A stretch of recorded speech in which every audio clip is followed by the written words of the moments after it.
Have you ever noticed this strange contradiction within yourself? The part that yearns for intimacy can seem profoundly adult and mature, and at the same instant, you can react like a child, needy, afraid, ashamed, desperate to be chosen, terrified of being left behind. Most people never connect these two worlds.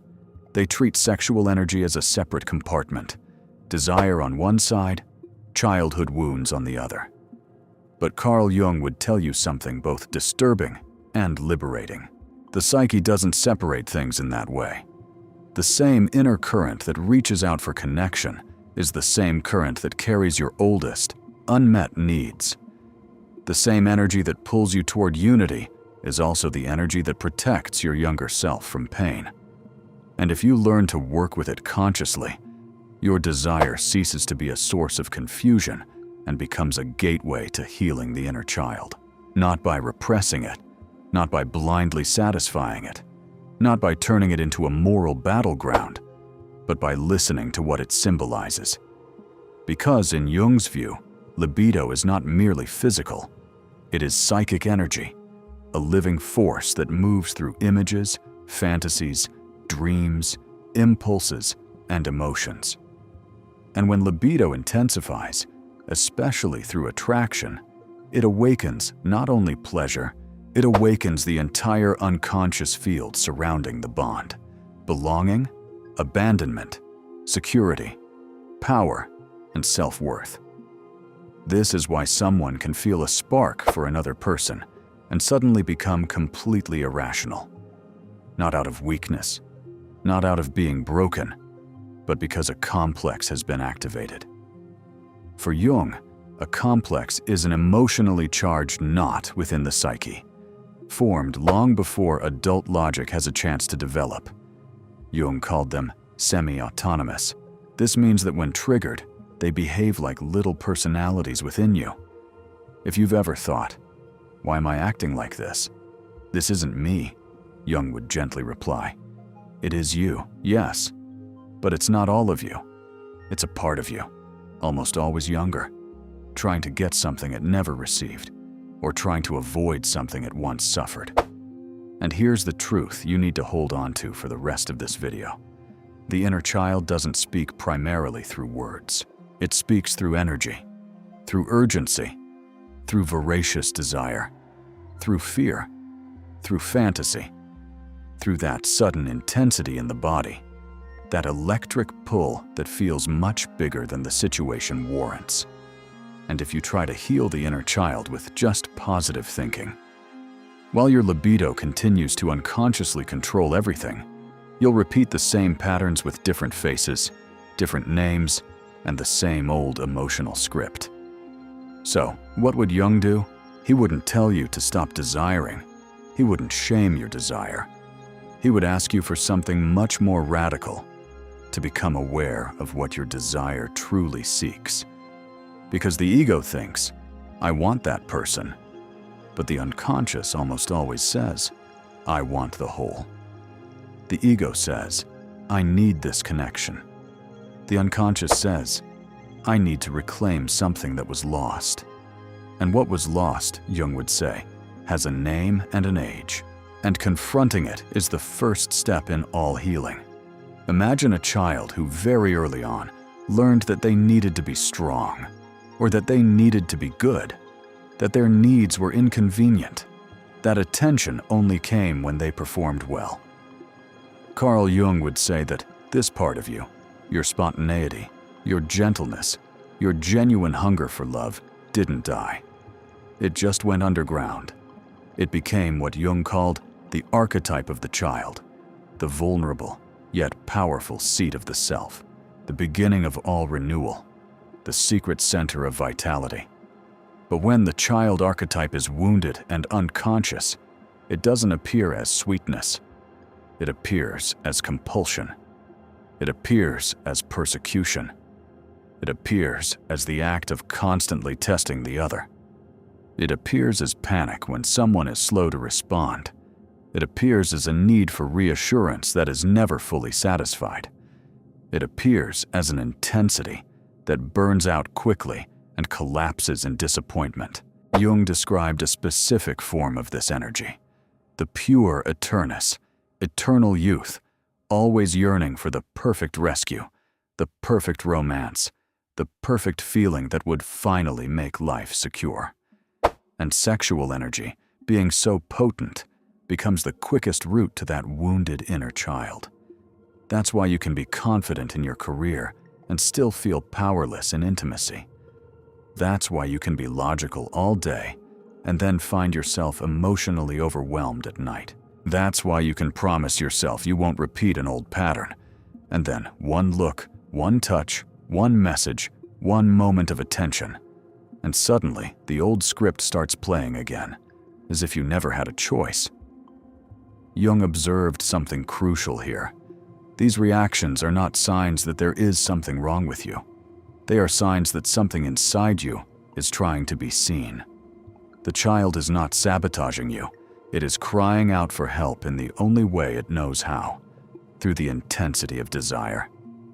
And as long as you treat this desire only as a problem to be solved or an impulse to be discharged, you will never hear the message it carries.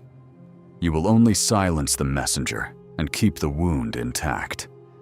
So, if you want to heal your inner child through your sexual energy, the first step isn't technique, it's containment. And here, Jung makes a distinction that changes everything. Containment is not repression. Repression is pushing desire down with fear and shame, which only strengthens the shadow.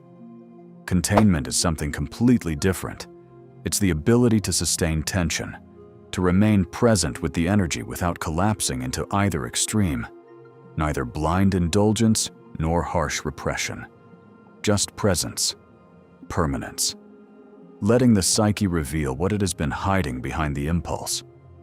Most people do the opposite. They discharge the energy as quickly as possible through fantasy, distraction, pursuit, performance, or escape. And every time you do that, you miss the message. You lose the gold. Because libido, for Jung, is not just fuel. It is information. And there is a concrete way to begin decoding this information, exactly where you are, in your real life, without turning it into abstract theory. That's what I'm going to show you now. And it may be the most difficult thing you've ever tried to do with your own desire. Carl Jung would say that the most important moment of your healing happens in an instant you've always treated as banal. The instant when desire rises. The next time you feel sexual energy rising, the attraction, that magnetic pull, don't rush to resolve it. Just for a moment. Not forever. Not as a rigid rule, but enough to catch the psyche in the act. Pause. Breathe. And ask yourself a question that the wounded child cannot answer with words, but that the body answers with sensation. What do I really need right now? Notice that the question isn't what I want, it's what I need. Do you need comfort? Do you need to feel chosen? Do you need warmth? Do you need to feel powerful? Do you need to feel safe? Do you need to feel seen? Do you need to feel desired? Because being desired is the only thing that makes you feel real. Jung isn't asking you to judge the need. He's asking you to name it. Because this is a profound law of the psyche. Unnamed needs become compulsions. Named needs become choices. And as you name it, something else will appear. And this is where Jung becomes surgical. You will see the projection. Projection happens when an inner image, an archetype, is placed onto another person. This is especially intense with the anima and the animus, the inner feminine image in the man, the inner masculine image in the woman. When projection is active, the other person seems magical, destined, larger than life, as if carrying the missing piece within you. And, in a certain sense, they do.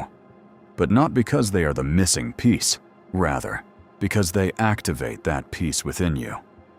Have you ever wondered why certain people seem to have an almost supernatural power over you, while others, equally interesting, evoke nothing? Jung's answer is disconcerting. It's not about them. It's about what they touch within you. They awaken the sleeping child inside. They ignite the part of you that once believed love would finally fix everything. And if you don't reclaim that projection, if you don't reclaim the energy you've invested outside yourself, you'll spend your life chasing people to do inner work they can never complete. So here's the second step. When the desire arises, don't just focus on the other person. Trace the image. What is the fantasy? What is the story your mind insists will happen if you unite, connect, finally have that person, finally be chosen? Is it a, then I will be enough? Is it a, then I won't be alone anymore? Is it a, then I can finally relax? Pay close attention, because that voice that completes the sentence is the inner child speaking through the adult desire. And it is precisely at this point that most people make the fatal mistake. They try to silence that voice. They tell themselves to stop being ridiculous.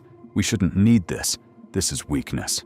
And Jung would say that every time you do that, you deepen the wound.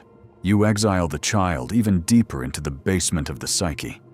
Healing requires the opposite path, and it is a path that seems, at first glance, almost impossible to travel.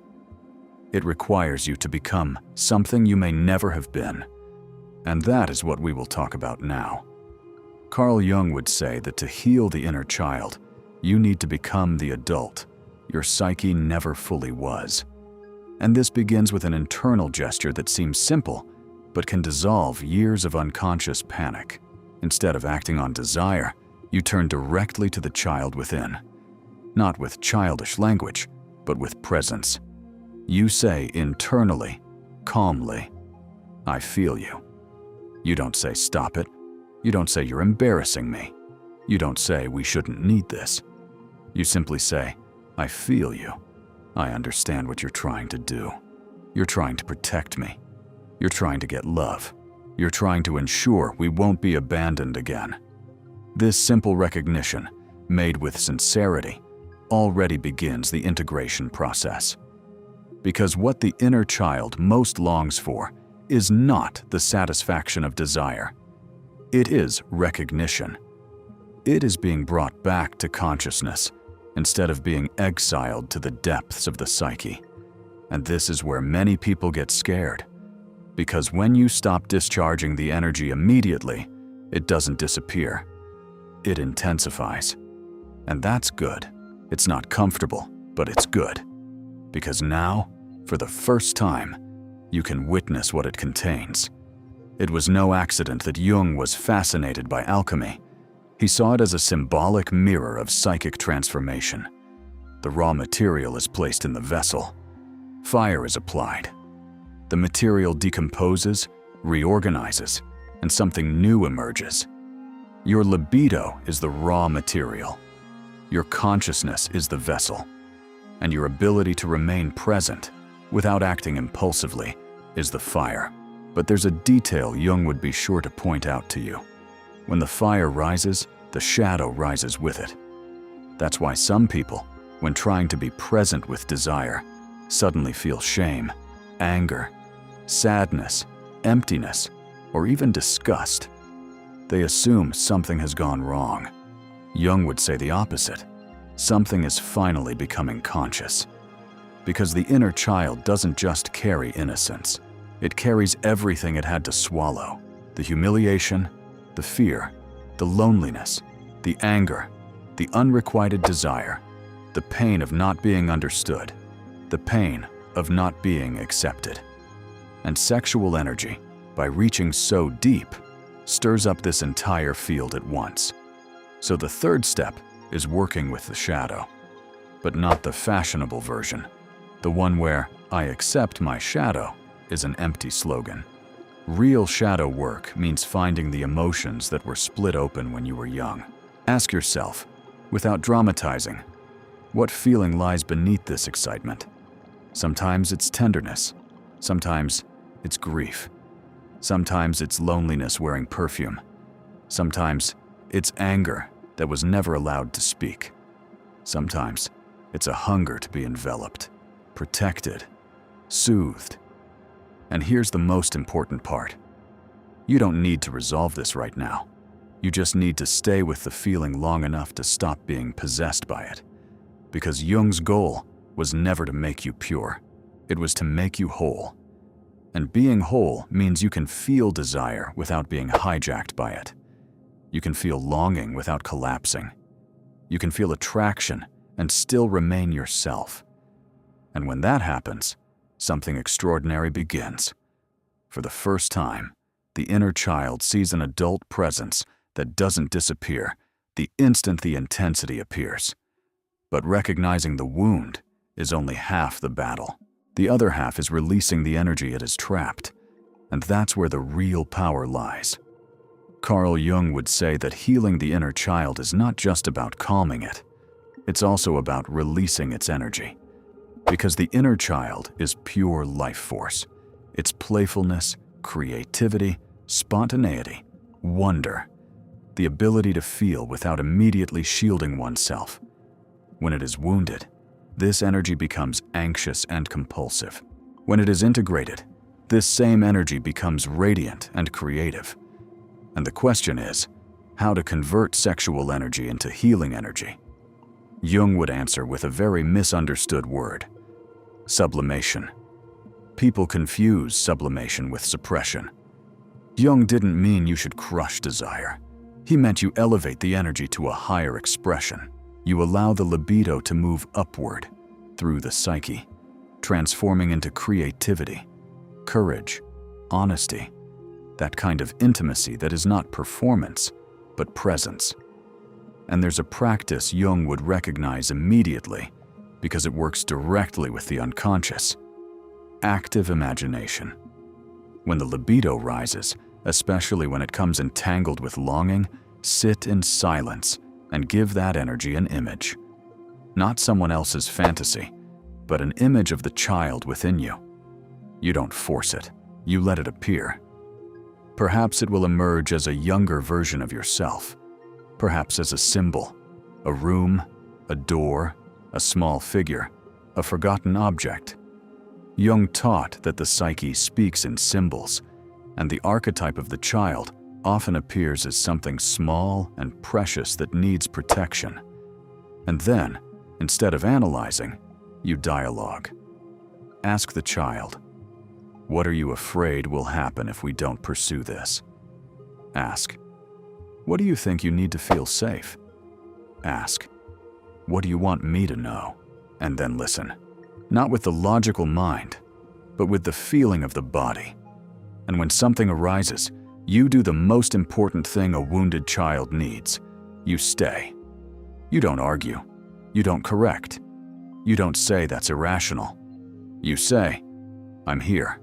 I'm not going away. That phrase spoken internally can melt years of unconscious panic, because the central wound of the inner child isn't that they didn't get everything they wanted. It's that they felt alone with what they felt. And most adults repeat this same pattern. They feel something intense and abandon themselves, fleeing to stimulation, distraction, pursuit, or numbness. Jung would also insist that you confront another layer, the marks of your father and mother.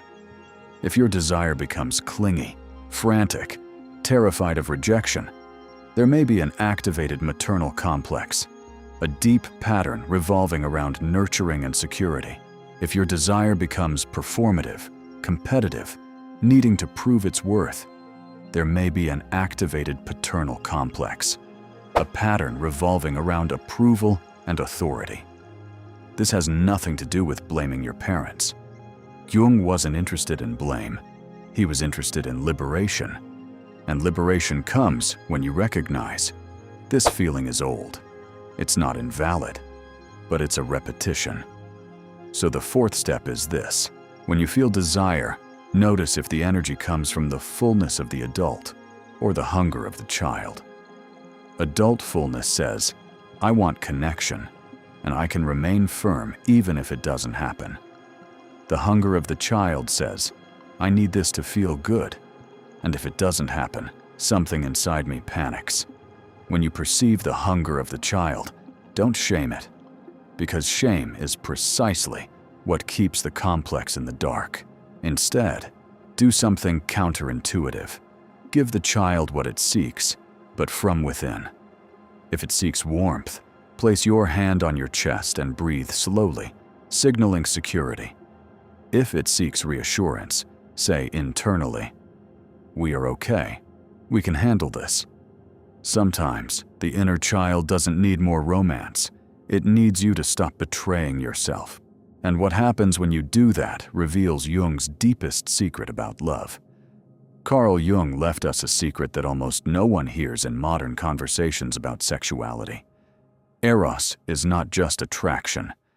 Eros is the principle of relationship, the capacity to connect with life, with oneself, with others, with one's own depths.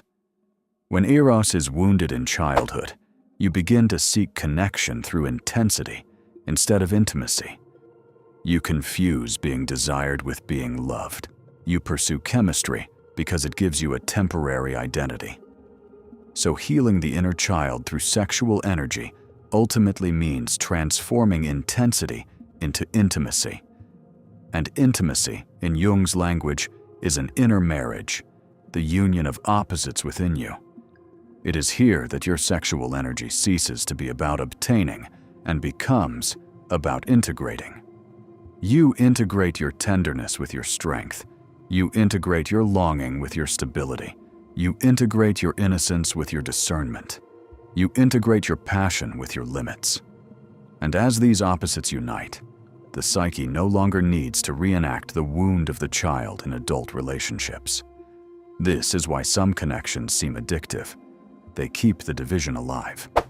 The psyche continues to project itself outward because it still doesn't know how to unite from within. So here is the fifth step. Deliberately sustain the tension of opposites. The next time you feel a strong pull, do this internal experiment. Feel the desire fully in your body without acting on it. And at the same time, feel your own presence fully without collapsing. Let the two coexist, the longing and the self-possession, the warmth and the sovereignty, the attraction and the inner security. This is what Jung called the transcendent function. When you sustain opposing forces without choosing one over the other, a third thing emerges. A new consciousness, a new response, a new identity, not forced, but born. And this new consciousness is what heals the inner child, because finally it experiences an adult capable of containing emotion without being dominated by it. And this transformation doesn't happen under ideal conditions. It happens under real triggers. Practice when you feel the urge to seek validation. Practice when you feel the urge to check your phone, to pursue, to prove yourself. Practice when you feel the urge to disappear, to numb yourself, to disconnect. At that moment, you don't need a perfect ritual.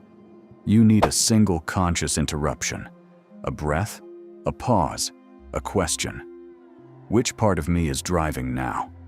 If the answer is the child, then you become the adult. And you do one single adult thing. You choose a response that protects your dignity and nurtures your wholeness. Maybe it's not sending the message. Maybe it's sending it, but from calm, not panic. Maybe it's redirecting the energy towards creation, because libido can become courage when you stop wasting it. And there's a subtle sign that you're healing. Your fantasies change. When the inner child is wounded, the fantasy revolves around being rescued, being chosen, being proven worthy. When the child is integrating, the fantasy becomes less about validation and more about communion. Less about proving, more about presence. But Jung would have you confront one last barrier, which hides behind desire like a mask, the fear of being truly seen. The child has learned that if seen in its entirety, it may be rejected. So the adult hides behind roles: the seducer, the achiever, the caregiver, the strong and detached one. And sexual energy can reinforce these masks or burn them away. Therefore, the next time you feel this energy rising, instead of asking how I become more desirable, ask, where am I afraid to be real? So now, imagine a moment you will inevitably face again in your life. A moment when desire rises. A moment when the inner child tries to take the wheel. In that instant, you will have a choice.